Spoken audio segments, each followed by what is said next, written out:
समाप्त हो रही थी। कर्नाटक हाईकोर्ट के फैसले पर एआईएमआईएम सदर ओवैसी का बयान सामने आया है। बड़ी खबर आपको बता रहे हैं, जहां कर्नाटक हाईकोर्ट के फैसले से मुत्तफिक नहीं हूं, ओवैसी ने यह बात कही है। फैसले से गैर मुत्तफिक होगा मेरा हक। असदुद्दीन ओवैसी ने कहा है कि उम्मीद है सुप्रीम कोर्ट में फैसले को चुनौती दी जाएगी, यानी कि अब ये पूरा मामला कर्नाटक हाईकोर्ट के बाद सुप्रीम कोर्ट की तरफ जा सकता है, क्योंकि असदुद्दीन ओवैसी ने कहा है कि वो इस फैसले से मुत्तफिक नहीं है।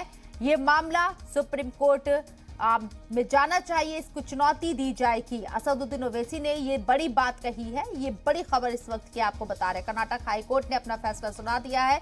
हिजाब को लेकर हिजाब बैन करने पर कर्नाटक हाईकोर्ट का फैसला बरकरार है। कर्नाटक हाईकोर्ट ने कहा है कि हिजाब इस्लाम का जरूरी हिस्सा नहीं है और स्कूल को यूनिफॉर्म तय करने का हक है। जो यूनिफॉर्म स्कूल तय करेगा वो यूनिफॉर्म तलबा को पहननी होगी। वाज़ेह रहे कि हिजाब कंट्रोवर्सी लगातार बनी हुई थी और इससे कर्नाटक के अंदर काफी माहौल खराब भी हुआ था।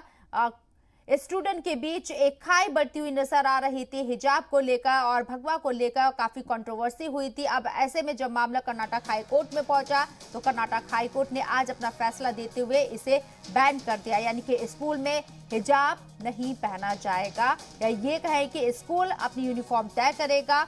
जो यूनिफॉर्म स्कूल तय करेगा वो तलबा को पहननी होगी।